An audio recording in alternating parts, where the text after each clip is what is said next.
So far away, Lucas, what is your favourite Arnold Schwarzenegger quote? And why is it LOL? I mean, you beat me to it.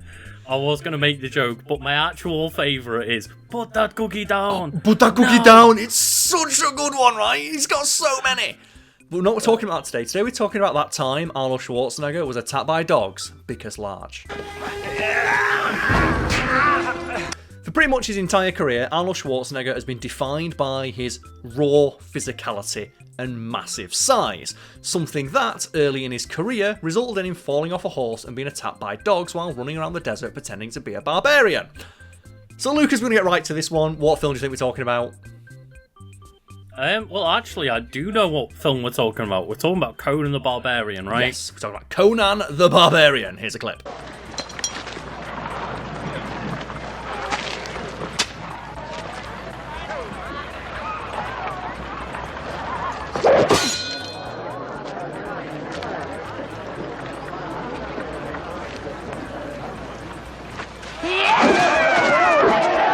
And why do you know that we're talking about Conan the Barbarian, Lucas? Because on the thing that, we're here to plug, everybody, secret. Subscribe to Wiki Weekends. It's real good. Over on Wiki Weekends, I did recently talk about The Terminator, where you did bring up the fact that, Arnold Schwarzenegger was attacked by dogs on set, and I had to go get the clip. And the clip will be in this video multiple times because it's fucking hilarious. Arnold Schwarzenegger himself is like, those dogs got me good. But we're going to talk about the full backstory to it here because it's one. You know what? For all those people out there who moan, like, get to the point, here's the clip.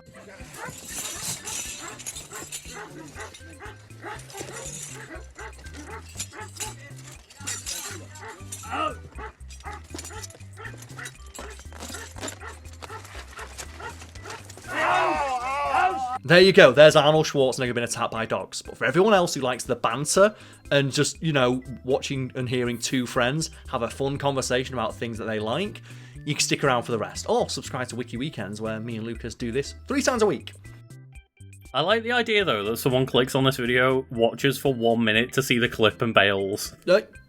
One of my favourite just trend of comments that we get on these videos and the videos on Wiki Weekends is when people will put the thing of oh, this is where they get to the point, put timestamp in. Mm-hmm. Because it's okay, so you're trying to act like you're way too busy to watch the entire video, but you had time to scroll down and make the comment. I don't think your time's that valuable, mate. I also just don't get it, because the point of a conversational style video is the conversation, or at least that's what we see it as, right? And I would have thought that too, but alas, no. People just want the information. So for those people, there it was. There was the information. There was the clip. Happy now? You can stick around for the other 15 minutes if you want. Well, Karl, you only gave us half the information because I don't know why he was attacked by dogs. Yeah, but that's the thing. It doesn't matter, right? People have seen the clip. It's like the Simpsons bit, right? Of speaking of Arnold Schwarzenegger, all the references to him in the Simpsons of McBain. Of would you like to rent it, sir? Why? I've just seen the best part. It's would you like to watch the rest of the fact feed video? Why? I've already got the fact. It's no! What a fool I am.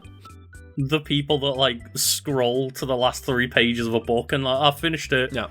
Oh man, did you ever see that? There's weird AI bros. We don't need to read books anymore because we can just get AI to summarize it for us. It's I don't worry about these people ever having any sort of influence over culture if they can't read a fucking book. Or what was one that was creepy that I heard people talking about the other day was Lay it on me. Going into a group chat that's pre-existing for they were talking about them having it in work. Oh yeah, so when someone new is hired, they get brought into our Slack that's had, hundreds or thousands of previous messages, and there's just an AI tool that'll just be here's a summary of everything that's been said before you arrived in the group. Oh, right, and then it allows you to communicate like that. Yeah, I saw that Black Mirror episode. Actually, no, I haven't. That's the one Black Mirror episode I won't watch. I like an AI bro, read the synopsis, because when I was getting into Black Mirror, I went through all the ones that I was most interested in, and then went back through the backlog. And when I read the synopsis for the one, I think it's Domhnall Gleeson, right, is it? Where it's, the guy dies and his girlfriend gets the robot of him. God, yeah. I read that synopsis and went, I'm never watching this. It's too raw. I can't deal. Mm-hmm. I think you had a similar one, right? Where it's you can watch back all of the moments from your life with like the camera in your eye, and you're like, no, fuck that. Like, I watched through that one because that was one of the earliest Black Mirror episodes, I believe, but I did watch that one and regret watching it of like, dear God, that would be horrible. So I refuse to watch that one episode of Black Mirror, but I guess I'll have to watch a bit of it to put the clip in, but it's like, oh. You're just a few ripples of you. There's no history to you. You're just a performance of stuff that he performed without thinking, and it's not enough. Just that concept alone freaks me out. So let's move on and get back to Arnold Schwarzenegger. So something we've talked about on the channel before is that virtually everybody in Hollywood that Arnold Schwarzenegger met when he decided to become an actor, because a common misconception about Arnold Schwarzenegger is that he became famous and rich because he was an actor. So he was already famous and he was already rich before becoming an actor. He became an actor because he wanted to prove that he could. And I got to go and put my 5-6 hours a day into building myself up as a leading man, rather than being a gymnasium operator or a CEO of a company like that. Because when he started expressing the idea of like, hey, I'd like to be an actor, everyone laughed at him and told him like 3 things. Well, you're too big, like actors don't look like you, you talk funny, actors don't sound like you, and your name's too weird. You're never going to see that on a poster. And it was a point of pride for Arnold Schwarzenegger that later in his career, they would literally sell movies by just putting Schwarzenegger on the poster. I was going to say as well, didn't people just say that his name would be too long because, like, putting your name up in the lights on, like, the, when, like, in the cinemas and the theatres and stuff, when it's like, go watch this movie starring this person, it's like, no, your name's just too long. And I think you may be conflating 2 stories there, Lucas, because when we discussed this fact in a previous video, yeah, that's right, sometimes we repeat things in videos. You know what? Sue me. That's another one as well. You talked about this before. Yeah, 4 years ago. Sometimes different facts require the same context. And we mentioned in that there is a British actor who experienced something similar to Schwarzenegger, and that was Pete Postlethwaite. Cancel that order. What? Why? This is a game trail, Mr. Ludlow. Carnivores hunt on game trails. Do you want to set up base camp or a buffet? Oh, yes, And he was told by his agent, you need to change your name, mate, because Pete Postlethwaite, you'll never see it in lights. I do remember there being an actor that had like a ridiculously long name with like that was potentially quite difficult to spell, and it's like, no, you need to change that. And just Pete Postlethwaite's like, no, it's my name, we're going to keep it as it is, because like Schwarzenegger, eventually people will remember it. Because that's the thing, like Pete Postlethwaite's been dead for a few years now, but I'll never forget his name because just I don't know anyone else who's called Postlethwaite. It's like Schwarzenegger, right? You'd never forget that name. Like I said, they would put it on the poster of movies. Like, don't matter how bad the movie is, put Schwarzenegger's name on it, make another 10 million. And there was like another time, right? Where was it Schwarzenegger this time that we did a video on where his name was like put on a rocket? No, he's put on a rocket, yeah. I think it's where we told the story, where they put his name on a rocket. That was for like Last Action Hero or Last something Action like Hero, that, right? yeah. So to advertise Last Action Hero, they put Schwarzenegger's name on a rocket. And it's one of those like marketing stunts where it's in business textbooks as just a stupid idea. Because, okay, so I guess I'll just clarify this fact for anyone who's curious what we're talking about, doesn't want to go and track down that old video. When they were marketing Last Action Hero, they ran into a bunch of problems. And it's a shame because Last Action Hero whips ass. And it just didn't do very well at the box office, partly because they had to scrap their entire marketing campaign. Because they were initially going to have Arnold Schwarzenegger's character, and do you remember his name, Lucas? Oh, no, I don't. Check it for me. I think it's Jack Slater. Okay, I'll have a If look. it's Jack Slater, I win 10 internet points. No one's going to tell this sweet prince good night. To be or not to be? Not to be. Give me 1 sec. It is indeed Jack Slater. Oh, Jack Slater! I know me some Schwarzenegger movies. Anyway, the marketing budget for that movie got wasted because initially they were going to have a giant inflatable Jack Slater balloon holding a big piece of dynamite drive around a city. Oh my god. Because in the movie, his character has the motorway, throws the dynamite over the back of his, when he's in the car, right, and he kills that dude.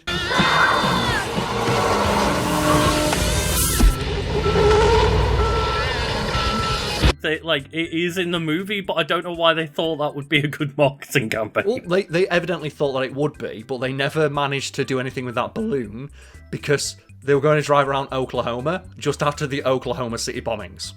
Oh, we can't drive around and have a giant Arnold Schwarzenegger with dynamite. They'll think it's happening again.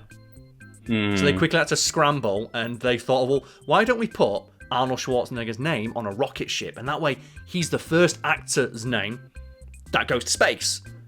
And at no point during the production did anyone think, should we put the name of the movie on there? No one's put his name on there. And none of the newspaper coverage of the event mentions that it was for a movie. They just mentioned that Arnold Schwarzenegger's name went to space. It's like, good job. Great, right?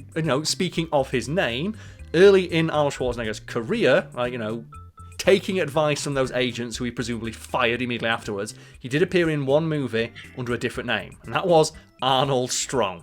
That was the name they suggested. Yeah. And the movie he appeared in was called Hercules in New York, which is only noteworthy because it has a scene in it where Arnold Schwarzenegger fights a bear.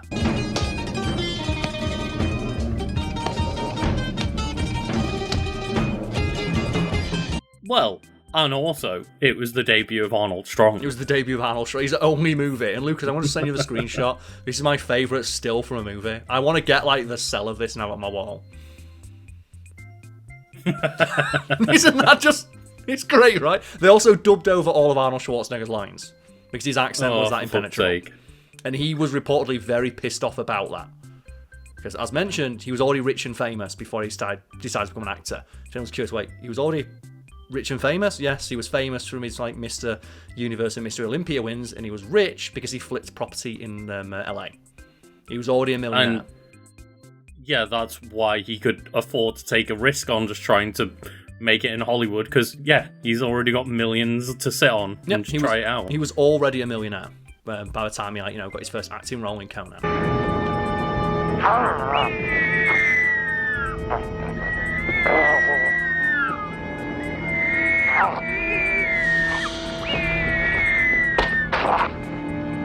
Which is just wild, right? But it's not like he was a Nepo baby or something. He is one of the true rags to riches stories of Hollywood. Because he grew up in post-war Austria. And in his autobiography, he talks about how the highlight of his childhood is when they got a fridge.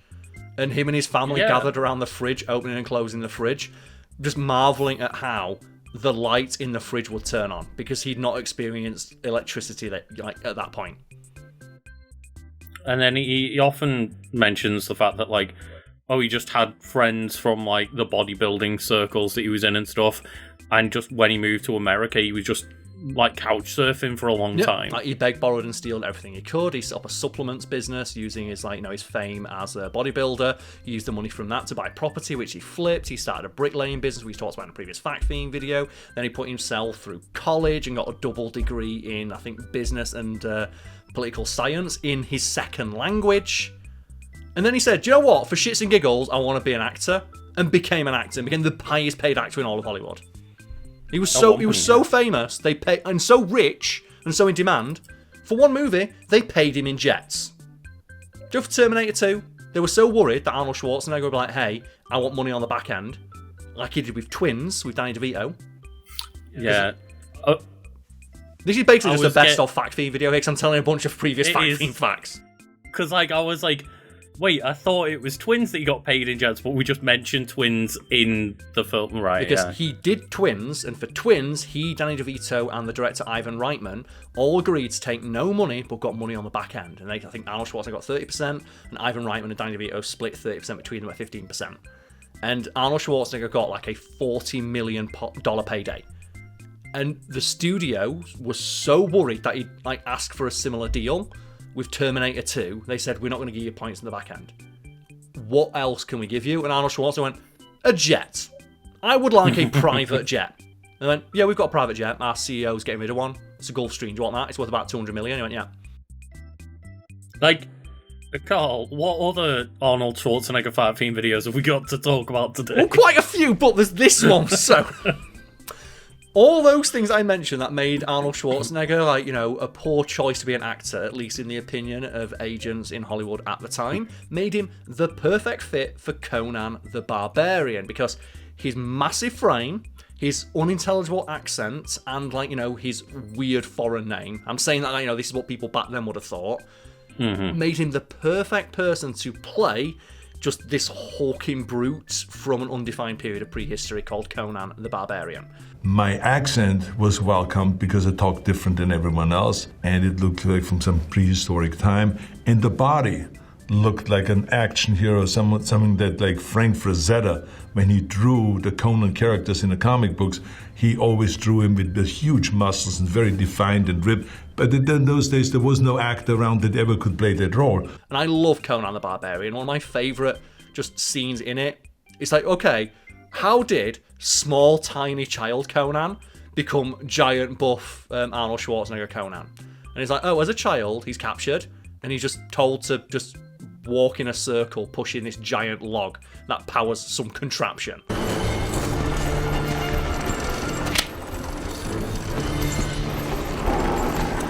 And it's a really simple shot, but it's really just, like, clever of, like, okay, we need to establish how this tiny child turned into, like, Mr. Olympia.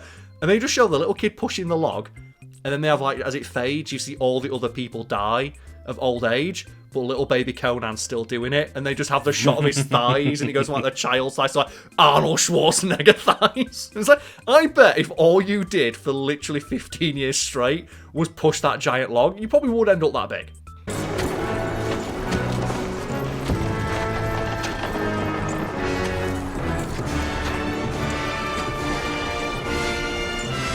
I mean, it's the tale of Sisyphus, right? Where he pushes, like, the boulder up the hill forever, and it's like, bet that man was jacked. Well, it's like he is in Hades, right? In Hades, he's just so ridiculously ripped. Yeah. But there was a problem with being so large, and that was that they literally could not find a stuntman who could realistically, physically represent Arnold Schwarzenegger when he was doing his stunts. So as a result, he was forced to do all of his own stunts, except for a couple of wide shots where the Conan costume could hide the stuntman's physique or lack thereof. And I know this is completely just a different tangent here, Karl. Oh no, a tangent in a fact theme video.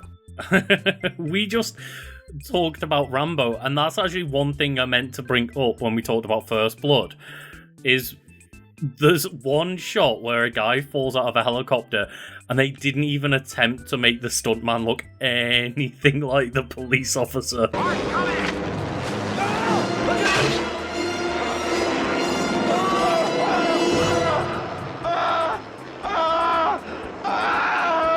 Well, I think the best example of that is in a Terminator movie. I think it's Terminator 2, where I think it's Arnold Schwarzenegger. It's either Arnold Schwarzenegger or Robert Patrick Terminator throws a guy into a wall, and they didn't even get a stuntman who was the same race as the actor. I think it's like the actor's black and the stuntman's white, or the actor is white and the stuntman's black. I forget which order it goes, but just between shots, the guy just changes race.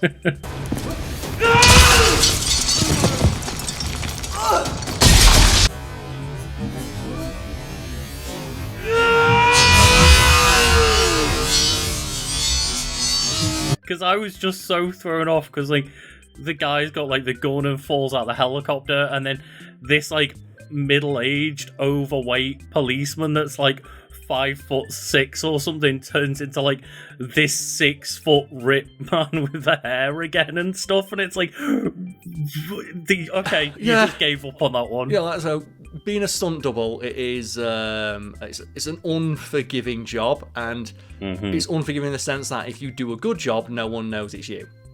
If you do a bad job, it's very noticeable when people laugh at it. So either way, you're either not getting respect or you're getting laughed at. And nowadays as well, a lot of the time, if you're a good enough stunt actor, then people just pretend like they did all their own stunts, and it's like, no, Tom Cruise, you did, like, some of your own stunts, but, like, you do also have stunt doubles. The thing is, I bet his stunt doubles are just clones of him. I reckon on at least, like, on every Mission Impossible movie, at least one Tom Cruise dies, and one of his stuntmen just assumes his form. Because, like, that's the power he's got from Zenu. But in regards to Arnold Schwarzenegger on Conan, like, in Arnold Schwarzenegger's own words, he was dumb enough and stupid enough to, like, take the punishment. And he would never have done it if, like, you know, he was an older, more wise and seasoned actor, because he had to do things like fall off a horse multiple times. And falling off a horse is not a good time. It's not great.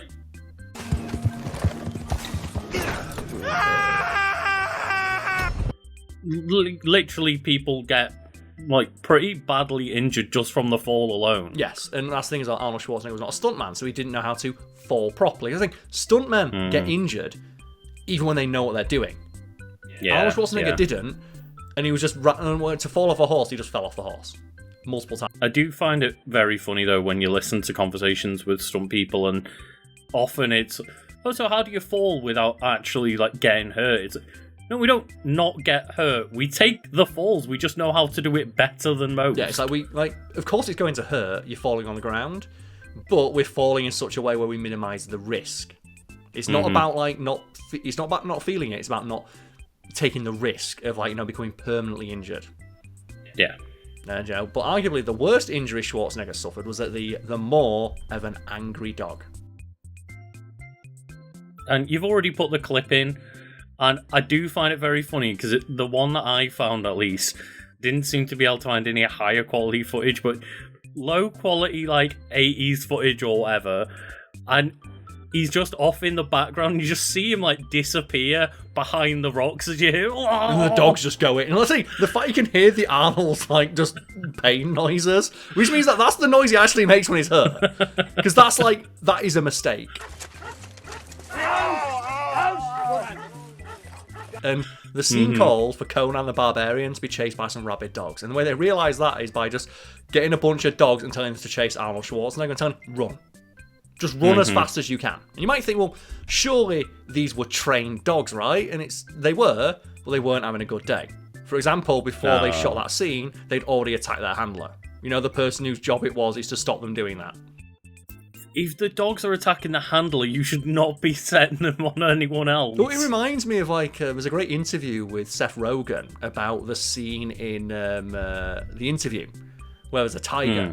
Because he's talking about how that's a real tiger that's there, and you have to bring a dude in. Like, you have to have the animal welfare people and a handler.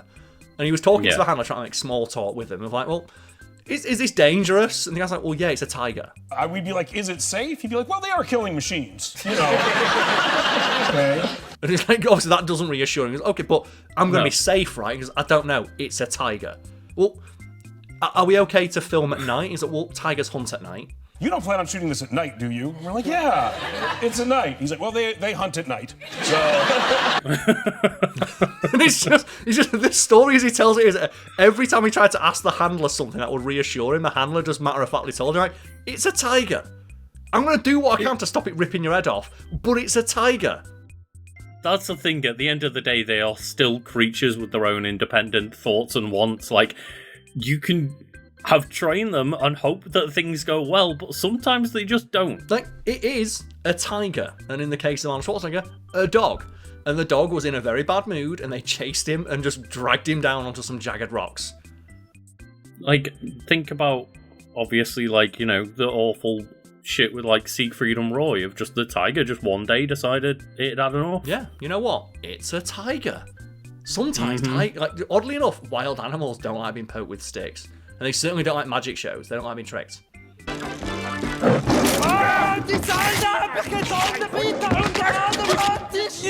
What cracks me up though is that just the dogs caught Arnold Schwarzenegger way easier than the Predator did. It's true. So, like, the Predator had a harder time catching Arnold Schwarzenegger than these three dogs did, and they got him so quick as well. He has no chance. That's what gets me. Is like he doesn't have a chance. They get him so fast. Yeah, even trying to get away as he's like scrambling up these big rocks, it just doesn't matter. Yeah, they've already got him. It's like they've got 4 legs, you've got 2. You're already outnumbered, mate. And that's 3 of them as well. But yeah, that's how Arnold Schwarzenegger was attacked by a bunch of dogs because he was so comically large. And Lucas, you know, this has been a fun one. This has basically just been a best of episode. Yeah. There is a limit to my knowledge, and we have made in excess of 1,000 fact-themed videos at this point. Literally. There's going to be some repeat information or repeat stories or anecdotes and things like that, I do apologise. We've been doing this for 10 years, and something we've done that's newer than Fact Fiend is Wiki Weekends with you, Lucas. It is indeed, and even newer is its own channel that we separated out from Fact Fiend itself. Yes, so if anyone out there has enjoyed the dynamic between myself and Lucas and thinks, hey, I could go for some more of that back and forth banter, and maybe there's some stories these guys have that I haven't heard yet, you most likely will find them over on Wiki Weekends. Otherwise, I will continue to be uploading Fact Fiend videos as and when I feel like it. Normally a Friday, because Friday's just a day where I don't have any work to get published. Also, it coincides with when I stream, which I stream the game Metal Gear Rising: Revengeance pretty much every Friday over on Twitch, which you'll find at the links below. Lucas streams like 3 times a week, right? Monday, Tuesday, Thursday. Yeah, Monday, Tuesday, Thursday with at the moment, while we're doing Mass Effect Mondays, Karl joins in as well. Yes, so we've got Mass Effect Mondays, it is Tunic Tuesdays for Zelda games, and Thunder Badge Thursdays for Pokemon-related content. So if any of that sounds interesting, all the links can be found below. Otherwise, just thank you for watching this one. Let us know your favourite Arnold Schwarzenegger movie facts that you haven't heard in a Fact Fiend video. Because that's the other thing as well, on videos like this, that you always get because if we don't mention it, someone will say, I can't believe you didn't mention this. It's like, but if we do, then people say you've already talked about that. You can't win. So I might as well just have fun. I just thought, you should say just what's your favourite Arnold quote, so every comment can be, "Blah!" How would you even type that out? Just drop your keyboard. People find a way. It's like, I do like, there's some good ones. I'm a fan of like, blah, blah, blah, like, put that cookie down is a good one as well. But it was just like, it's something like the lesser known Arnold Schwarzenegger ones. Like, I talk about like Eraser. It's like this crap-ass action movie he was in, where like his catchphrase is, you're erased. But just like he shoots a CGI like alligator or something, it's like, your luggage, and it's like, that's it. And the thing as well, that was the first take, and it's like, I'm not doing a second take.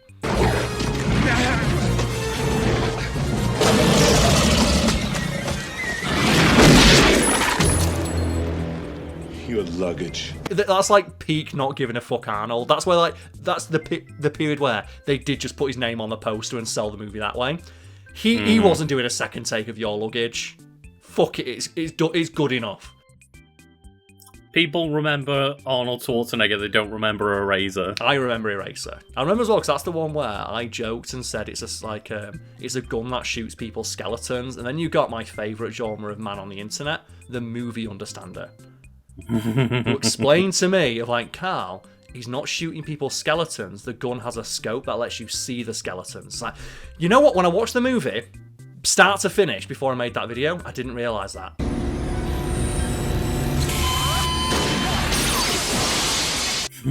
Thank you. Yeah. Comment. I thought I was exaggerating something for comedic effect because that's how jokes work, but the movie understander told me that no, you have to describe the scene literally.